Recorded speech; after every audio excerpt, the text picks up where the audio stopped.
Jadi Desa Gading, Kabupaten Mojokerto menjadi salah satu desa yang memiliki pisang Cavendish yang melimpah. Oke, berat banget. Bu, mau pisang Bu? Mau? Di sana Bu, ayo ikut. Ya.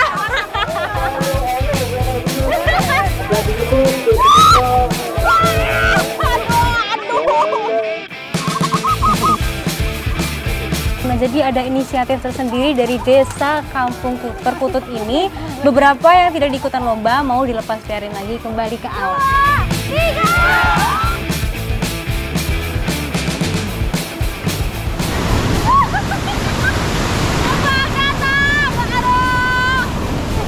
Ternyata selain persediaan bulu babi yang melimpah, di sini juga ada teripang.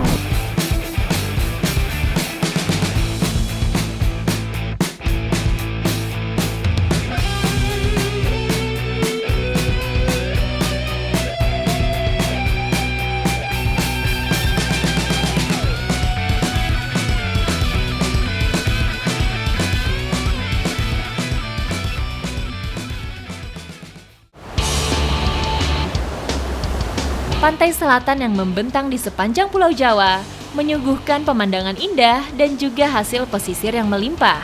Salah satu hasil laut yang kaya manfaat antara lain adalah bulu babi. Memiliki habitat di bebatuan karang, bulu babi dapat ditemukan dengan mudah di Pantai Jojogan, Kabupaten Wonogiri. Nah, hari ini saya mau mengikuti aktivitas sebagian warga pesisir Pantai Jojokan untuk mencari salah satu hewan laut dengan cara yang cukup ekstrim. Ikuti jejak saya, jejak petualang. Memasuki bulan Oktober hingga bulan Mei merupakan waktu yang tepat untuk berburu bulu babi. Dalam rentang 8 bulan tersebut, hewan berduri ini memasuki musim kawin, sehingga bagian yang dapat dikonsumsi, yaitu telurnya, telah berkembang secara maksimal. Ini dia yang kita cari, yaitu landak laut atau biasa disebut bulu babi. Jadi kita ngambilnya itu nggak boleh ngasal, karena ada beberapa ukuran. Ini yang udah tepat, sekitar umurnya 6 bulan ya Pak, sebesar inilah, ukuran sedang, jadi udah pas untuk diolah. Membutuhkan usaha ekstra untuk bisa mengambil bulu babi dari celah-celah karang. Saya juga harus berhati-hati agar terhindar dari tertusuk durinya yang beracun. Ya! Patah! Ini telurnya ya. Tekniknya memang harus benar cara mencongkelnya. Saya udah pakai ini alat-alat mencongkelnya, ada sabit sama tombak. Tapi karena caranya salah, itu terbelah seperti ini.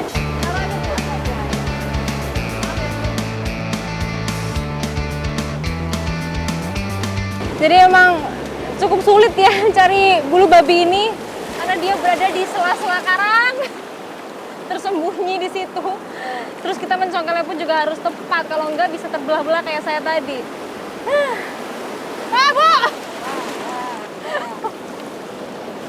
Ini luar biasa ekstrim loh ya, karena karakter ombak di Pantai Jojokan ini besar sekali, menabrak batu langsung mengempas kita. Jadi emang harus hati-hati mencari bulu babi di sini. Jadi harus pandai-pandai melihat situasi sebelum melanjutkan pencarian.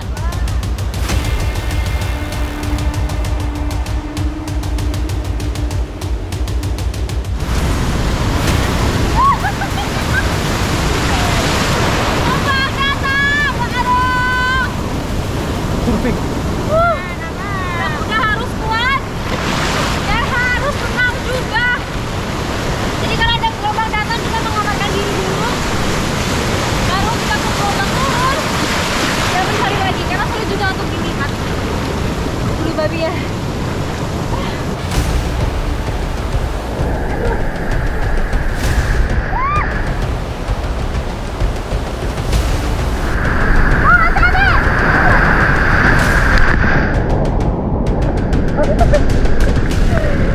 Di pinggir aja, abangnya udah sebesar ini. Ini gelombang terbesar yang datang hari ini. Pantai yang masih tersembunyi seperti ini merupakan lokasi ideal untuk menemukan beragam biota laut. dapat Apa itu Pak? teripang. Oh, tripang. Wih. Ternyata selain persediaan bulu babi yang melimpah, di sini juga ada tripang. Memang di pinggir-pinggir sini juga ada ya Pak? Ada. Salah dapat tripang kita. Kita kumpulkan juga ya Pak. Bisa? Ini bisa dimakan kan? Bisa. Teripang atau timun laut merupakan kerabat dari bulu babi. Meskipun lunak, kulitnya dibalut zat kapur dan memiliki duri kecil. Kandungan proteinnya yang tinggi membuat teripang banyak dicari untuk jadi sumber lauk bagi masyarakat pesisir.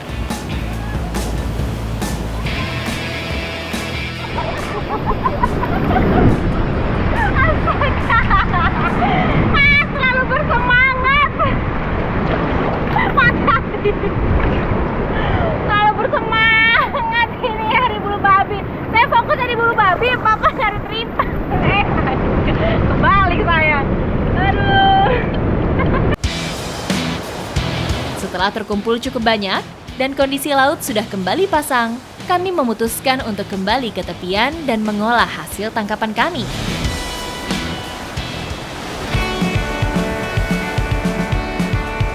Mengolah bulu babi dan teripang membutuhkan sedikit usaha ekstra.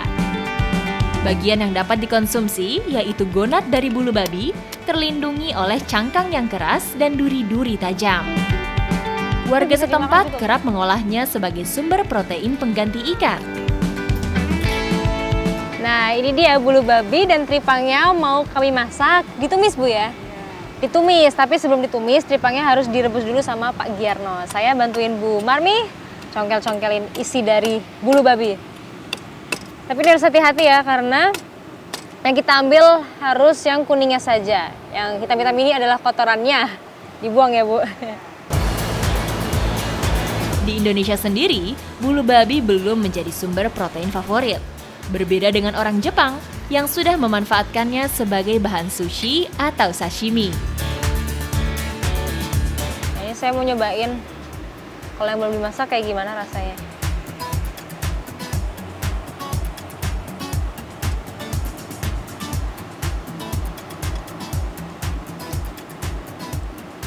Rasanya asin, lembut, kayak telur kepiting tapi lebih lembut lagi.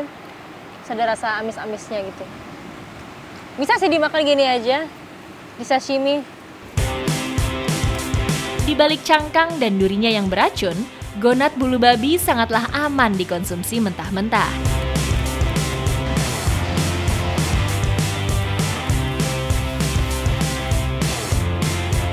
Wah, akhirnya sudah matang juga ini tripang dengan tumis bulu babi. Rasanya nih dari aroma sama tampilan sudah menggoda sekali. Langsung aja dicoba ya Pak. Bu. Inilah menu sehat ala warga pesisir Wonogiri. Kaya akan kandungan protein, vitamin, serta antioksidan yang baik untuk menjaga kondisi tubuh selama bertualang.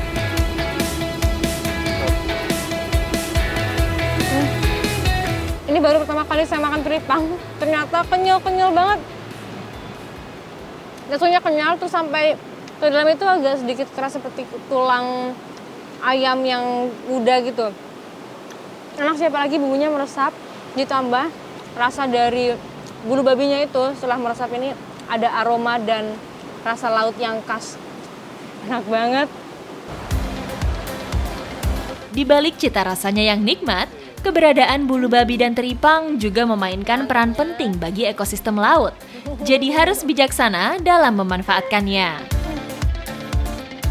Memang ya, laut dan terumbu karang di Pantai Jojokan ini masih alami sekali. Jadi untuk mendapatkan teripang dan bulu babinya itu masih sangat melimpah. Apalagi setelah diambil langsung diolah, rasanya masih fresh dan sangat nikmat. Ikuti jejak saya, jejak petualang.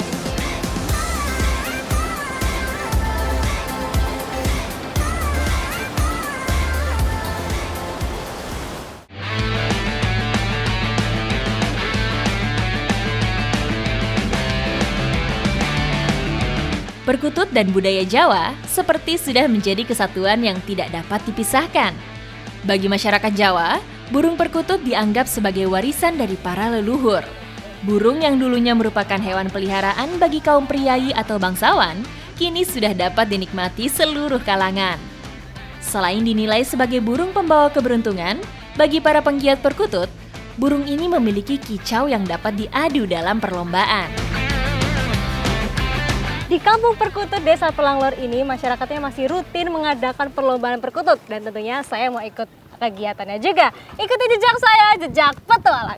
Mas, dicontohin ya? Perlombaan perkutut menjadi salah satu cara menjaga kelestarian budaya Jawa. Adu kicau perkutut atau biasa disebut manggung dilaksanakan di lapangan dengan tiang yang terpasang tinggi atau gantangan untuk mengaitkan sangkar. Nah, jadi sebelum perlombaan ada kegiatan ngecas. Ngecas itu perkututnya digantungkan ke gantengan, terus dilihat apakah mereka sudah beradaptasi. Kalau mereka sudah beradaptasi, tandanya mereka mau berkicau. Udah nyaman tuh di situ. Dan penilaiannya ternyata di sini ada juri-jurinya. Dan waktu penjurian harus hening semua supaya kita bisa melihat dan mendengar perkutut mana yang bergerak mengeluarkan kicauan.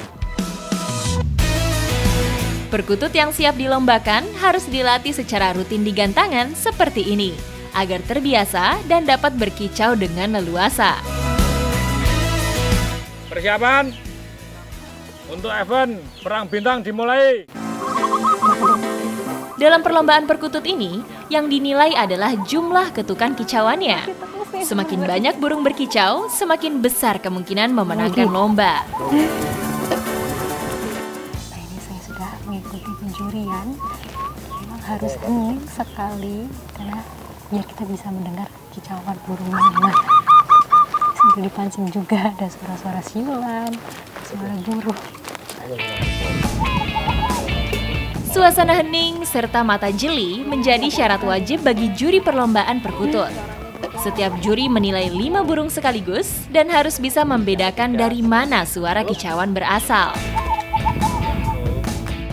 Nah, biasanya perlombaan itu dilakukan selama 30 menit dan kedengeran tuh mana kicauan yang paling bagus dan kencang. Dan penilaiannya dari ini nih, 1 ketukan artinya warna hijau. Ini angka 1. Kalau udah 10 jadi kuning. Nanti kalau 10-nya udah 5 jadi 50 kan. Ganti lagi warna orange yang paling tinggi. Ini nih, yang ada benderanya. Angka 100. Ini udah kelihatan nih perkutut mana yang paling banyak ketukan atau kicauannya. Semakin bagus kualitas perkutut, semakin stabil pula jumlah ketukan yang dikeluarkan. Dalam perlombaan ini, burung berkualitas bagus rata-rata dapat menghasilkan 200 sampai 700 ketukan suara setiap sesinya. Ketukannya ya. Sudah selesai. Nomor berapa nih Mas yang paling banyak kicauannya? Paling banyak nomor 23. Nomor 23 dari awal emang udah berkicau terus. Ini Poinnya 185. wah, 185 nih. Paling banyak. Tapi menurut saya jadi juri emang susah banget. Mungkin karena saya belum tahu ya. Dan karakteristiknya kita bisa melihat mereka berkicau dengan baik itu dari gerakan ekor ya Mas. Gerakan ekor sama kelihatan dari gerakan lehernya. Saya emang nggak tahu nih. Saya nih bantuin Mas Londo aja jadi asistennya. Melalui perlombaan seperti ini, rasa kekeluargaan antar penggiat perkutut makin terasa. Nilai ekonomis burung yang masih berkerabat dengan merpati ini juga mampu menjadi penggerak ekonomi warga setempat. Wah, selamat ya Mas. Menang nih, sakral namanya ya. Nah, dari ngecas dan gadisik ini sudah kita dapatkan poin tertinggi perkutut yang namanya sakral. Dan pastinya dia sudah siap banget untuk ikut perlombaan nanti. Ikuti jejak saya, jejak!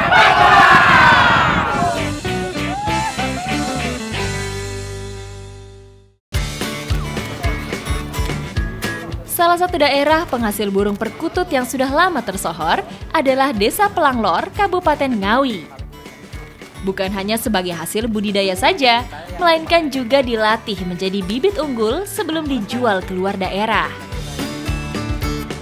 Wah, ini saya lagi berjalan di sekitar Kampung Perkutut dan unik sekali ya, karena di setiap rumahnya, di depan-depan rumah itu tergantung perkutut dengan kandangnya. Dan biasanya tuh pemilik perkutut rata-rata punya 50 ekor ya Mas ya? 50 ekor 50 sampai ribuan ekor. Sampai ribuan, kayak namanya kamu perkutut. Kontur alam Kabupaten Ngawi yang dikelilingi hutan jati merupakan habitat yang tepat bagi perkutut liar. Yang banyak memiliki banget. perkutut, peternakan perkutut ya ini Mbak Waji. Banyak banget kandangnya. Assalamualaikum. Nuwun Pak. Nah, ini yang memiliki Halo peternakan perkutut. Pak. Membudidayakan perkutut terbilang cukup mudah. Periode bertelur yang singkat, yaitu setiap 2 bulan sekali, membuat perkutut dapat berkembang biak dengan cepat. Sekali bertelur, perkutut dapat menghasilkan 2 telur. Namun tidak semua telur dapat menetas dengan sempurna. Nah, jadi memang setiap kandang tuh harus dicek dulu apakah sudah ada perkutut yang bertelur. Nah, ini dicek Pak Haji udah ada nih. Ada 2 telur tapi nggak semua itu bisa menetas ya Pak? Iya, Karena ada yang membedakan. Ini telur yang bagus, tandanya cangkangnya kuat dan warnanya putih tulang seperti ini. Dan ini yang kurang bagus. Seperti transparan ya Pak? Iya, benar. Pemberian pakan merupakan bagian utama dalam perawatan perkutut. Perkutut yang merupakan herbivora diberi makanan berupa biji-bijian atau millet. Nah, biasanya pemberian pakan perkutut ini dilakukan 3 hari sekali. Jadi cuma 1 kali aja. Kalau berkurang, nanti tinggal tambahin lagi. Awet banget ya Pak? Berarti Awet. sepasang perkutut ini makannya dikit-dikit. Kebersihan kandang juga harus terjaga untuk menghindari kotoran yang menumpuk. Perlakuan terhadap perkutut ternak dan perkutut lomba juga harus dibedakan. Ketika menginjak usia 1 tahun, bibit perkutut lomba harus dipisahkan ke sangkar sendiri untuk melatih mentalnya. Wah, yang mana nih Pak? Nah, ini saya sama Pak Waji mau menyortir perkutut yang sudah siap dilombakan. Kalau dari jenis-jenisnya yang bagus tuh yang mana Pak? Kalau yang bagus itu silver sih, tanggungannya bagus, kuat gitu. Dari kicauannya Iya. ya?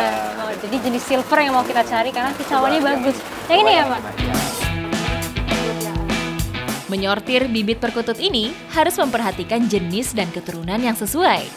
Bibit yang bagus ditandai oleh badannya yang besar, sayap yang lebar, cengkraman kaki yang kuat, dan memiliki rongga besar di paruhnya. Nah, jadi ada inisiatif tersendiri dari Desa Kampung Perkutut ini. Beberapa yang tidak diikutan lomba mau dilepas liarin lagi kembali ke alam. Yang mana nih Pak? Yang ini coba aja. Rata-rata burung perkutut di sini merupakan hasil tangkapan alam. Namun warga pelapor tetap menjaga kelestariannya dengan cara pelepas liaran kembali burung ke alam liar. Hal tersebut tentu saja untuk menjaga keseimbangan ekosistem supaya perkutut tetap bisa kita jumpai di habitat Saya jenis aslinya. apa aja? Nah, ini sudah kita dapatkan perkutut untuk dilombakan dan juga untuk dilepas liarkan. Langsung aja kita menuju ke lokasinya. Ikuti jejak saya, jejak petualang. Wow, udah ramai-ramai banget nih. Udah siap melepasin perkututnya. Nah, jadi kita nggak cuma ngambil dari alam aja. Perkutut hasil budidaya ini sudah siap dilepaskan di alam. Jadi selain ekosistem tetap terjaga, anak cucu kita pun bisa tetap menikmati. Ikuti jejak saya, jejak petualang.